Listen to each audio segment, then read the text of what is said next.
Olá, meninos e meninas, espero que estejamos todos bem com saúde e vamos dar continuidade então a nosso curso de administração pública ou noções de administração pública. E na última aula, moçada, a gente tinha falado sobre os modelos de administração pública. Falamos sobre o patrimonialismo, falamos sobre a teoria burocrática ou burocracia de Max Weber e falamos também sobre a escola gerencial ou nova gestão pública. Dentro da nova gestão pública, nós trouxemos ainda três fases.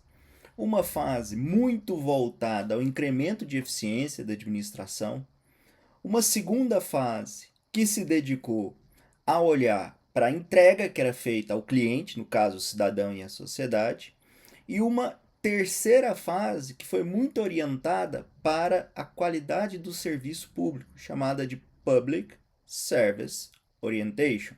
O nome já diz em que ela era conectada. Se lembram disso? Então vamos adiante. Nessa aula de hoje eu queria discutir com vocês um outro tema chamado reforma administrativa ou reformas administrativas, especificamente, é claro, no caso brasileiro. E de quais reformas eu queria falar com vocês? Grosso modo, eu queria falar de três reformas administrativas. Mas antes de falar efetivamente delas, eu queria fazer uma pergunta para a gente refletir juntos. Para que serve uma reforma administrativa? Por que eu faço uma reforma administrativa? Aliás, esse debate está acontecendo no Brasil agora, né? Lá no âmbito do Poder Legislativo, a gente tem visto alguma coisa sobre esse assunto. Mas vamos lá. Se eu te perguntasse agora, para que serve uma reforma administrativa? O que você me diria? Olha, se a sua resposta passa mais ou menos por esse caminho assim, ó. Titia Lê, uma reforma administrativa serve para eu revisar o aparelho do Estado e torná-lo, ou para buscar torná-lo mais eficiente e mais eficaz. Eu ia te falar, fiote, perfeito, não tem nada mais para acrescentar. De fato é isso, pessoal. Uma reforma administrativa nada mais é do que uma revisão do aparelho, da máquina, dos processos de trabalho do Estado. Lembrando daquela distinção que a gente fez em alguma aula anterior aí sobre administração pública, lembra disso? Estado e governo. Então, é uma reforma no aparelho estatal, buscando mais eficiência e eficácia. Ou seja, fazer o certo, fazer aquilo que a sociedade espera, com o menor grau de esforço possível. Pegou a manha? Posso ir adiante? Então vamos adiante.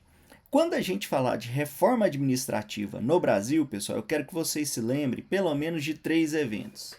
O primeiro deles a gente já falou quando a gente estava falando lá da teoria burocrática, aquela do Max Weber, lembra? Muito orientada para processos. O entregável às vezes era até secundário, o que era relevante era o processo. Lembra disso? Então, essa é a primeira grande reforma administrativa brasileira, chamada de reforma burocrática.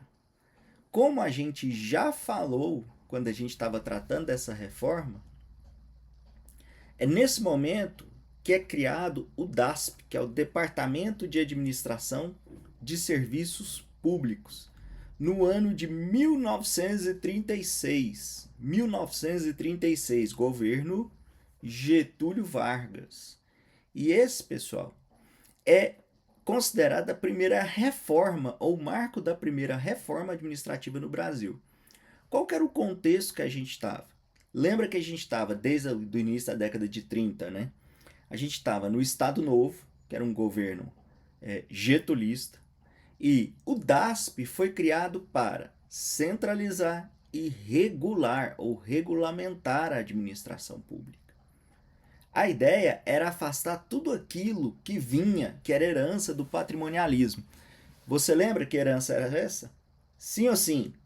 Lá no patrimonialismo eu tinha corrupção, concorda? Eu tinha nepotismo, eu tinha troca de favores.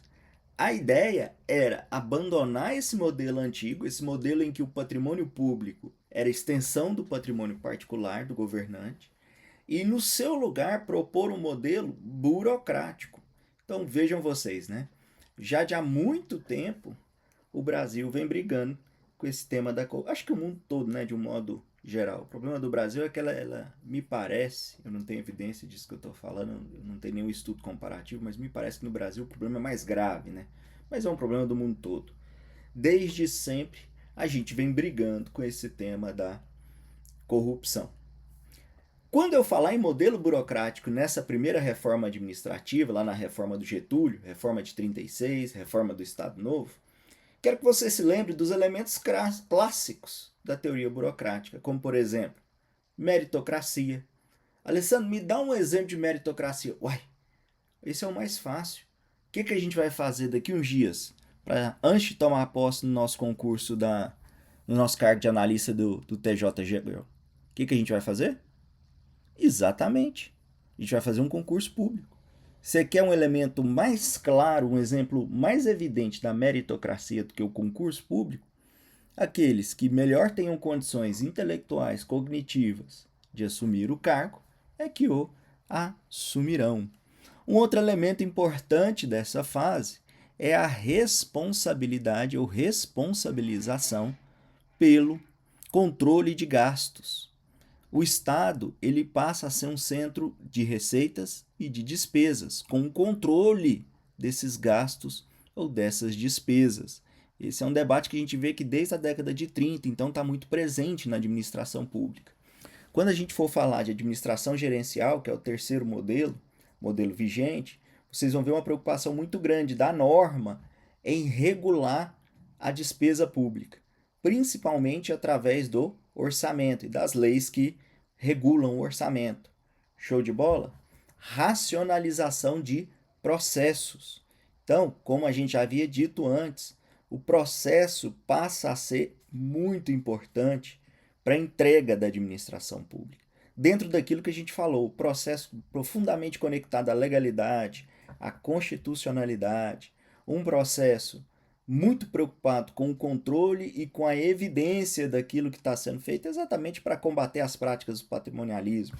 Então, esse é o momento em que a gente observa isso ser, ou uma tentativa de se implantar isso no Estado brasileiro. E por fim, pessoal, uma profissionalização do serviço público. Se até então o serviço público ele era muito mais um regime, repetindo a expressão, de troca de favores com o modelo, lá no modelo patrimonialista, agora a ideia é ter um serviço público que seja profissional. Que, aliás, cá entre nós, é um dos aspectos, na minha opinião, mais importantes se a gente quer ter um Estado pujante, forte, soberano e saudável. É ter profissionais na administração pública que sejam técnicos, honestos e qualificados, bastante qualificados. Bacana? Então, quando eu falar da primeira reforma administrativa no Brasil, eu quero que você se lembre da reforma de Getúlio, reforma da década de 30, 1936, ou reforma burocrática, tá bom? Eventualmente você vai achar em prova referências ao DASP. É por isso que eu trago para vocês esse nome desse órgão público para vocês conhecerem ou relembrarem, que é o Departamento de Administração dos Serviços, de Serviços Públicos. Fechou? Centralização e regulação do serviço público. Boa? Posso ir adiante? Então vamos adiante. Segunda reforma administrativa, amores e amoras. Segunda reforma administrativa.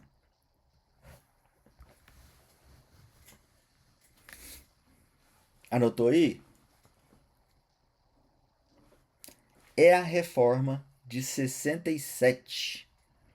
É a reforma de 67. Se você quiser ser mais específico, coloca assim, ó. Decreto-lei 200 de 67. Decreto-lei 200 de 67. Outro elemento importante para você colocar no seu caderninho: instituído pelo regime militar. instituído pelo regime militar. Regime militar de 64 a 85 no Brasil, né? Esse é o decreto 200 de 1967. Para vocês verem, pessoal, que todo esse debate, do ponto de vista histórico, do ponto de vista de um país, ele é muito recente. Primeira reforma, década de 30, até então era o modelo patrimonialista. Segunda reforma, 1967, que é praticamente ontem na história do Brasil, não é verdade? Então observem que isso tudo muito recente. E outro ponto também que a gente falou nas nossas aulas anteriores é o seguinte: olha, o Estado brasileiro, ou de um modo geral, os estados convivem com várias formas ou várias teorias ou vários modelos de administração pública. Então, quando eu falo para vocês que lá na década de 30 a gente adota como regime principal, como modelo principal, o modelo burocrático, não significa dizer que o patrimonialismo acabou de todos. Gente, basta a gente andar um pouquinho pelo interior do país que a gente observa o modelo patrimonialista acontecendo. E digo, não é porque só acontece no interior do país, não. Digo isso porque no interior do país é mais fácil evidenciar. Mas a gente ainda encontra esse modelo bastante disseminado na administração pública brasileira. Assim como o modelo burocrático também. Tá bom? Outro ponto para você colocar aí no seu caderno. Essa é a primeira vez que se observa uma tentativa de implantar o modelo gerencial no setor público. Primeira tentativa de implantar o modelo gerencial no setor público.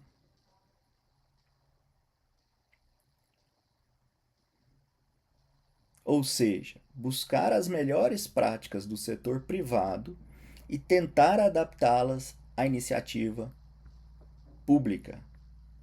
Buscar as melhores práticas do setor privado e buscar adaptá-las e implementá-las à iniciativa pública. Também vai ser nesse período, pessoal, que a gente observa o primeiro movimento de descentralização administrativa. Agora, olha que curioso. No modelo do regime militar havia a centralização política, não era assim? E a descentralização da administração pública. Centralização política e descentralização administrativa. Muito legal observar esse movimento, né?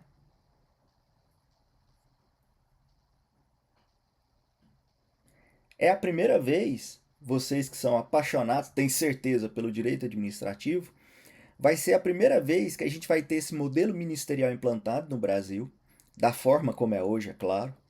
E vai ser a primeira vez que a gente vai falar em administração direta e administração indireta.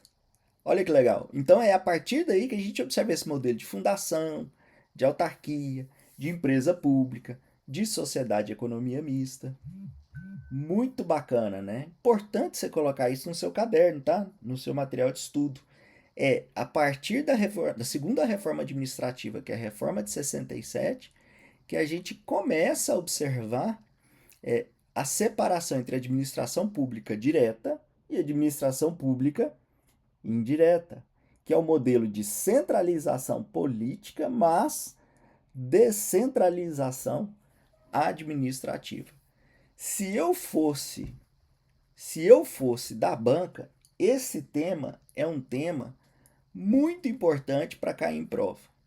Você conseguir ter essa visão de que, embora o regime militar representou a centralização do poder, a gestão do aparelho público, a realização da vontade pública, ela foi descentralizada.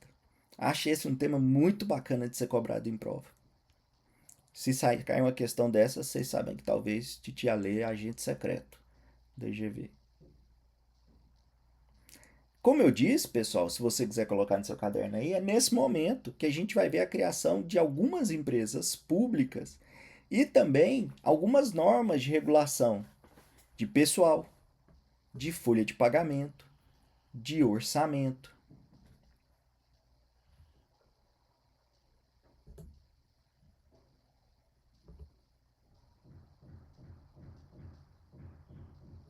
Ixi, tem alguém quebrando coisa aí. Então coloca. É nesse momento que se observa um esforço para se regulamentar, se legislar quanto ao pessoal de serviço público, pagamentos, folha de pagamentos, sobre orçamento, tema muito importante que vai ganhando, observe que historicamente ele vai ganhando relevância nos nossos debates. Aí você vai anotar uma data no seu caderninho aí, você vai colocar assim, ó, 1979. 1979, ainda regime militar. É criado o Programa Nacional de Desburocratização. Programa Nacional de Desburocratização. Aí você coloca entre parênteses assim, ó. Deixa eu ver aqui. Isso, assim, ó. Você coloca PND. PND. Sabe que eu tive uma ideia? A gente podia fazer o seguinte, de colocar aqui entre os slides um slide em branco para a gente ir anotando isso juntos. Vou fazer isso já a partir da próxima aula, tá? PND, Programa Nacional de Desburocratização. Ainda no período militar, é importante se observar isso aí, como a gente falou, ele foi de 64 a 85. E a sua visão era tentar afastar um pouco do modelo burocrático e aumentar a eficiência dos processos. Tentar afastar um pouco do modelo burocrático e aumentar a eficiência dos processos. Beleza? Anotou? Se não anotou, dá um pause. Se você anotou, vamos adiante. Agora fica fácil. Depois de 79, qual que é o evento extremamente importante que a gente teve? 1988, por exemplo. Constituição Federal de 88. Ou Constituição, tá certo, tá certo. Constituição Cidadã. Pessoal, a Constituição Cidadã ela é conhecida exatamente por ela expandir, ampliar o rol de direitos e garantias individuais e coletivos. Ou seja, uma importante conquista da sociedade brasileira. Por que que isso é importante? Embora do ponto de vista social, dos direitos e garantias individuais, coletivos, dos direitos e garantias sociais, tenha sido uma evolução extremamente importante, a Constituição de 88, para a discussão do modelo administrativo, foi um retrocesso. Cair da cadeira, titia Lei, como assim a Constituição de 88 foi um retrocesso? Exatamente. Sabe por quê? A Constituição de 88 cristaliza no seu texto o modelo burocrático, não o modelo gerencial. Modelo burocrático, centrado em processos, com centralização administrativa, com engessamento da administração pública direta ou indireta, e por aí vai. Então, quando a gente vai para a doutrina, a Constituição Federal de 88 ela é considerada um retrocesso quando eu falo em modelos de administração pública. Coloca isso no seu caderno, pelo amor de Deus. Coloca assim, ó. Embora a CF/88 seja considerado um avanço, seja considerada um avanço quanto à conquista de direitos e garantias individuais, coletivos e sociais, do ponto de vista dos modelos de administração pública, do ponto de vista dos modelos de administração pública, é considerada, né? É considerada um retrocesso. Aí você põe uma vírgula, pois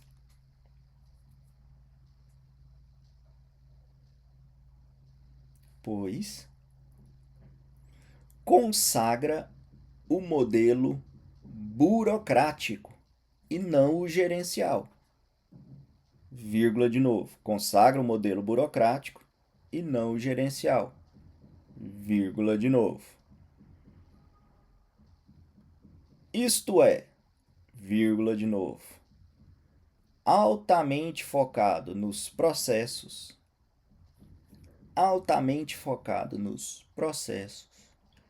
vírgula, com centralização administrativa,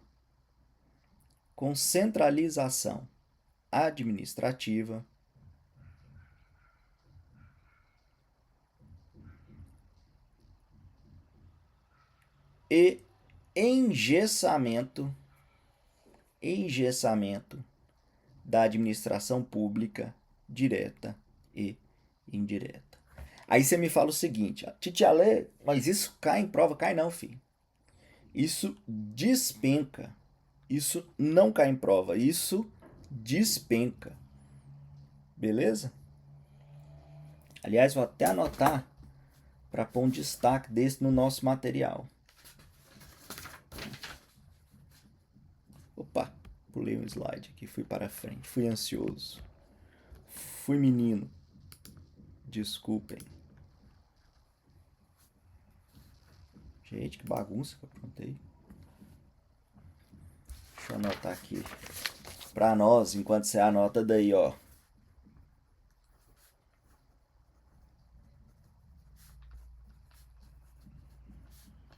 CF 88 sobre retrocesso.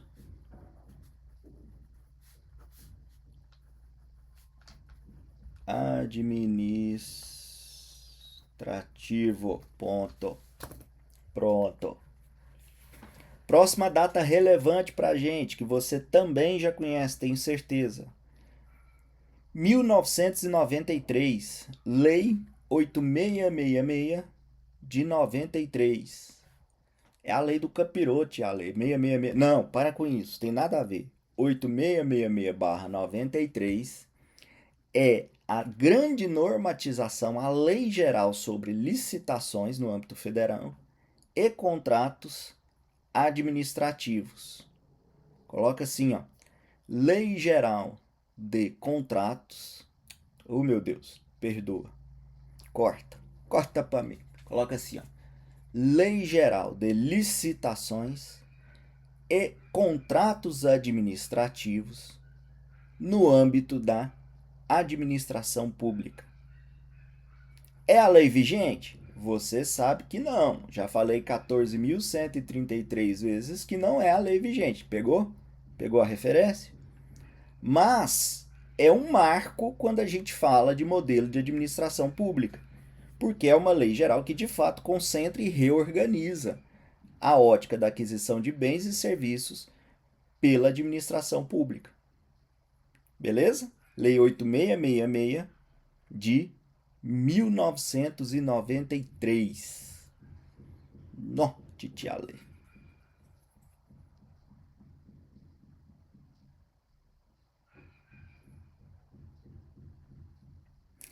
Terceira reforma administrativa.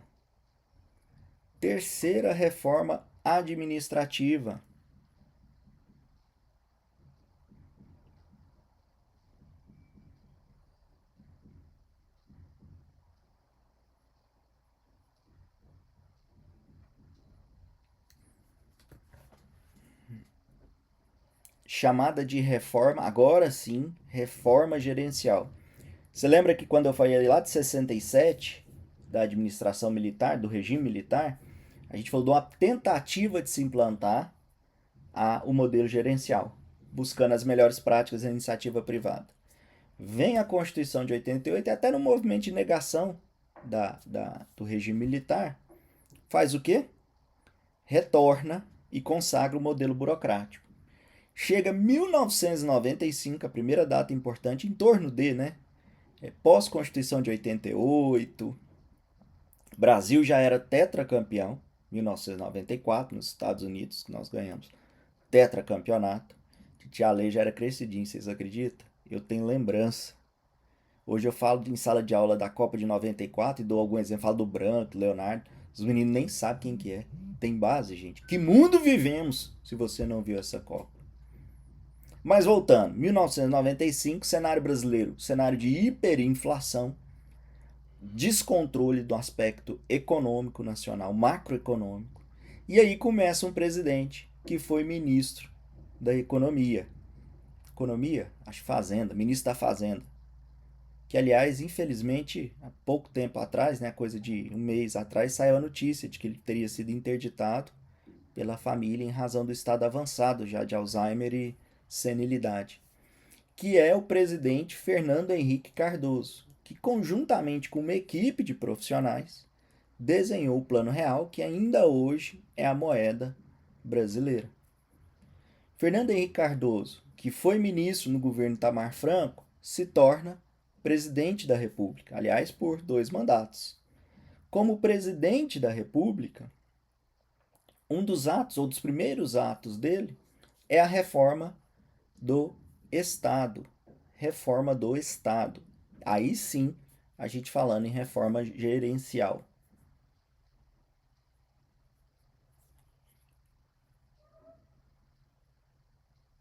Anotou? Tem um livro dele, pessoal. Evidentemente você não vai ler isso agora, porque você está muito dedicado ao seu estudo. Mas tem um livro dele que não sei, deve estar na minha outra biblioteca. Chama Diários da Presidência. Um livro muito bacana para a gente entender como funciona o modelo político brasileiro, essa presidência de coalização, modelo presidencial de coalização, né? Vale muito a pena ler para quando você tiver de folga, depois da sua posse, você trabalhou, você tirou férias, você lê. Beleza? Depois eu trago para vocês aqui e deixo registrado. Deve estar em alguma biblioteca. Oh, alguém pegou também. É raro, mas acontece muito, viu? O governo FHC cria o Plano Diretor de Reforma do Aparelho do Estado. Calma, vamos devagar. PDRAE. Plano Diretor de Reforma do Aparelho do Estado. E também cria o Ministério da Administração Federal e Reforma do Estado, que é o MARI. Então, MARI, Ministério da Administração Federal e Reforma do Estado. E o PDRAE, ou dependendo de onde você estiver assistindo a gente, que é o Plano Diretor de Reforma do Aparelho do Estado. A ideia, a proposta, tanto desse órgão criado, que é o Ministério, quanto do Plano Diretor, era enfraquecer e substituir o modelo burocrático pelo modelo gerencial de administração pública. Substituir o modelo burocrático pelo modelo gerencial de administração pública. E aqui já começam a surgir alguns dos elementos que a gente vai discutir sobre o modelo atual. É a primeira vez, por exemplo, que a gente começa a ter relevância em temas como transparência, prestação de contas ou accountability, prestação de contas ou accountability, responsabilização do gestor público, aqui que começa essa conversa, e também algumas que está na boca do povo, que todo mundo conhece, privatizações, descentralização e concessão de serviços públicos, olha o transporte público, por exemplo, telefonia, e a migração do Estado do modelo de provedor de serviços para o modelo de regulador de serviços. Então a gente abandona aquela ideia de ter a prestação de serviço diretamente pelo Estado e o Estado passa a instituir agências executivas e agências reguladoras que vão controlar a iniciativa privada que prestará esses serviços. Beleza? Muita informação, não é? Vamos de novo? Vamos devagarzinho? Ó, vai ser a partir da criação do MARI, eu tenho que olhar na minha colinha aqui também, do MARI e do PDRAE, que é o Plano Diretor de Reforma do Aparelho do Estado. Engraçado, o mais difícil, que é o longo, a gente memoriza, né? As iniciais, aí bate a cabeça na parede. Foi uma iniciativa a partir dali da segunda metade da década de 90, aproximadamente. É uma iniciativa do governo federal, sob a égide do governo FHC, de substituir o modelo burocrático pelo modelo gerencial. Nessa substituição, a gente começa a ver alguns elementos que ainda hoje são extremamente importantes na administração pública, como transparência, como, por exemplo, prestação de contas ou accountability, autonomia administrativa, que eu esqueci de falar antes, autonomia administrativa,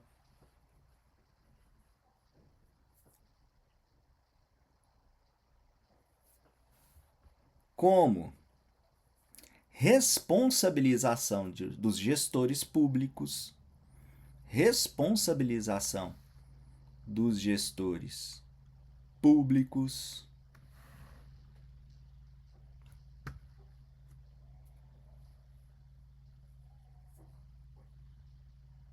privatizações, descentralização e concessão de serviços públicos,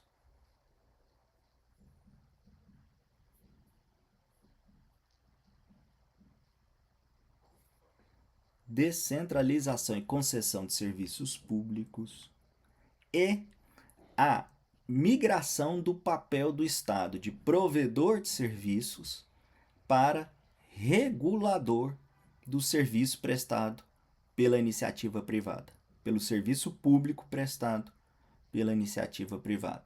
Aí você coloca entre parênteses, criação das agências executivas e das agências reguladoras. Uma ração histórica, então, se o Titi Alê conseguiu ser claro com vocês, tá topíssima. A gente consegue entender como é que a gente migra do patrimonialismo para o modelo gerencial.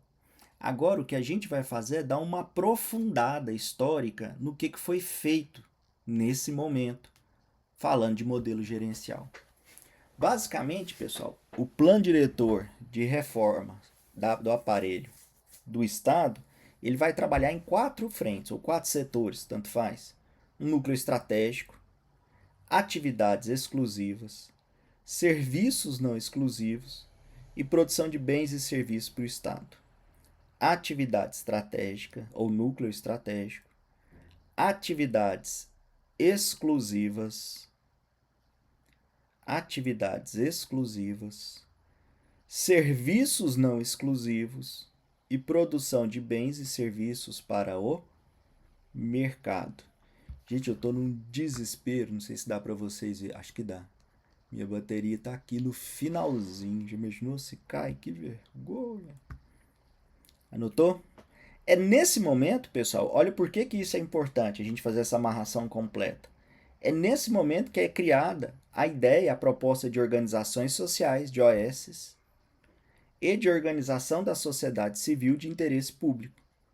Então cria-se a OS, é nesse momento, é nesse esforço, que são as organizações sociais, e as organizações sociais, civis, de interesse público, também chamada de OCIP,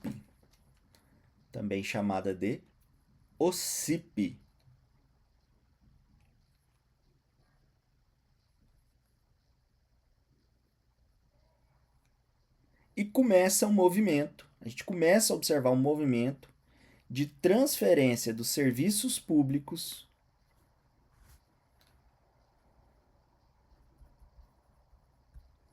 O bom é que eu tô anotando aqui. Eu tenho uma colinha aqui, sabe, pessoal?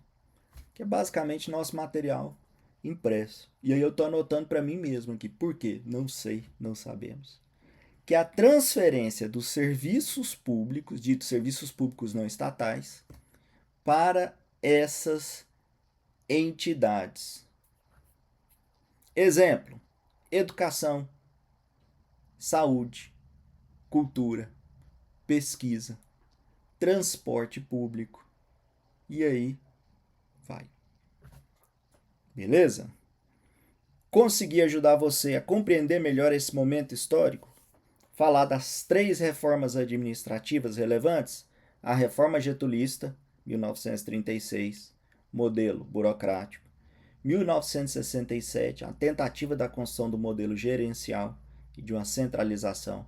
Retrocesso que acontece com a Constituição de 88 e o modelo gerencial proposto pelo governo Fernando Henrique Cardoso a partir da segunda metade da década de 90, 1995 e seguintes. Se eu conseguir fazer isso, minha missão está cumprida. Beleza? Vamos parar por aqui para o nosso vídeo não ficar muito longo e cansativo. Já já a gente volta. Vai lá, toma essa água, toma seu café, toma seu Red Bull e volta aqui para a gente continuar falando de modelos da administração pública. Beijo grande no coração, turma. Um abraço.